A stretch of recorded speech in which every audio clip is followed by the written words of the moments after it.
Steve, is mis Emily Barnes agus tá mé mo choí gar a bhile AI I gan Meitheal Dara. I briam is goil an idechas I go leis na tróide agus dennim taide mar chuid den taal an fáíocht agus oorlaire I go leis na tróide. Áta bhfuil tunscoil aber lonige. Tá go leor achanna ar fáil mar chuid de anscoil aber, choras a dhégan de téamh sa scríbe seach agus éisteach siar leis san áirih. Tá mit gobar ar choras a cainte chuma fi láthir, choras éiste leat cosúla Alexa. Denimid achanna eile arbeirt chuma bunithe ar na technoliaachtaí sin agus más mútar nó más daltaú beidir go méoch tíime agat san ordan anscéalaí atá deartha ag coleachílumm neasan na híran I ggóbhart le foireann na saoirlinne. Agus má spéis le tu eolais áil ar na tanscoil seo, bígí I deagháil linn. Slán.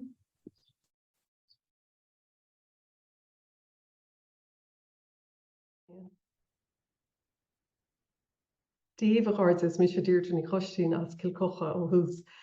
Tá chuig go lánach a Meitheal ó bhí me mo fáiste bheag drasa me ar scolálaigh go léim an brod an cégur bas cilchocha me. Chula máthair aglah ar radio áitiúil nuair bhí scolálaigh á bhhanú agus tuisgur bas an ráin methir agus nach chur gaeilge í héin ceapsí go rud deas a bheitán muid a chur ag bunscoil an ghaeilge. Agus is dólam gur ben cinnas tábhachtaí I denú thum mar fáiste mar bhúmla an cinine sin is socha Meitheal ó chin, Meitheal Oibre agus Meitheal Persanta. Tá mé lonaíonn seo ag Bonamara mar ag an chips vector tífíorchom agus tá mé gobar le TG ceithir ó 1999. Dairlumm postaáil I 1999 nuair a tíime go leor gon na haibrithe gan an ag gobar le TV3 a bhí díreach bunithe an táimsin. Bhí láthir tá mar ceanara nuachta le TG ceithir agus is post nua seo fógriamh an nora agus is mé an chéad ceanara nuachta agus cuairtí rathe atá agus stáisiún. Ribh sin bhí me pléad le commerceáid gon stáisiún ar feadh trí bliana go le agus ribh sin ríist bhí me mar léarthóirt agus dúrthóir ar feadh ceithre bliana déag. So dólim bhuilean a ghaeilge fit a bóite le Meitheal tá me postan seo ar spidéile Bonamara agus a tógáil mo chláán le gaeilge agus tá anspéisiam ar nó a cuasaí Kildare le gaeilge agus chuinim súil ar na meán hóisiilta ar an obair iontachttar bonagaí agus chuirte mórtas ar bhuiile gaiirí chumá le Kildare a gaeilge chuirtan cín mar ba rud thar an neamhgannách. Gaeilge bheith ag duine an tám gur me héanana freastal ar monscoil agus ar meánscoil agus chuirte bród agus áthas ar an bhuiilneirt síán ag daoine segunda inis an Gaeilge agus go bhecinn siad an fiúntas atá leis go chula chuine ó híh páistí agus freisin ó híh deisinaí fostíochta agus gur fiú go mór a chuir an cín segunda.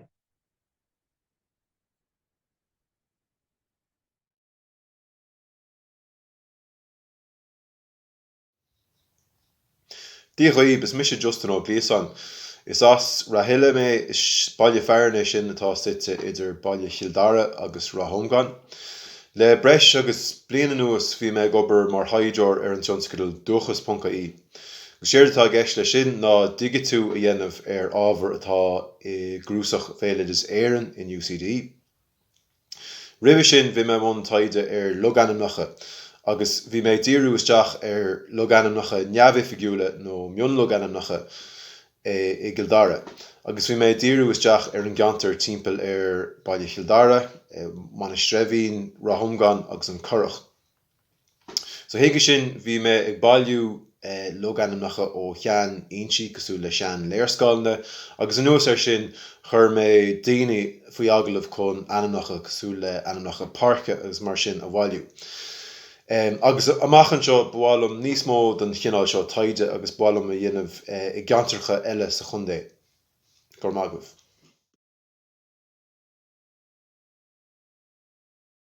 Díomh cháirde me sé orla ag dro na cúlaachta am lína, so sé sin an chum an Gaeilge atá goin in Ollscoil Bhánuid, agus is é aim na cúlaachta ná an Gaeilge spreaga trí imeachtaí anraí cúiseach agrú, so go seachtaíúil bíon te ag spléir siúla goin, bíon roiint agus cáintear siúil, go mísúil bíon pop-up Gaeltachtaí a goin sa bhaile, agus just bíon muidne ag éire an deis a thuairt sa chuoine an Gaeilge labhairt go neamhar miúil níl muid ag éire go mbeidh caiid an ar le á leabhar ag aine just go bhfuil siad ag buint úsáid as a chuid gailge nó a chúpla focail atá acu.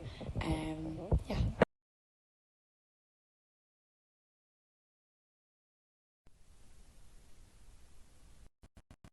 Seo ísafóid is clíthe ríomhraí atá bunathe ar leagan burla. Seo ísafóid tá sé clíthe atá bunathe ar chluthe burla. Caiid tú na tílína a bhogad go dtí go bhfuil siad san áit ceart.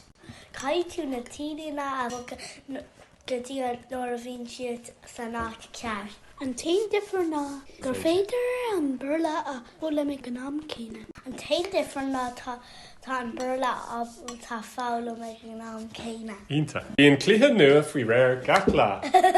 Bhín cluiche nua faoi réir gach lá. Ínta.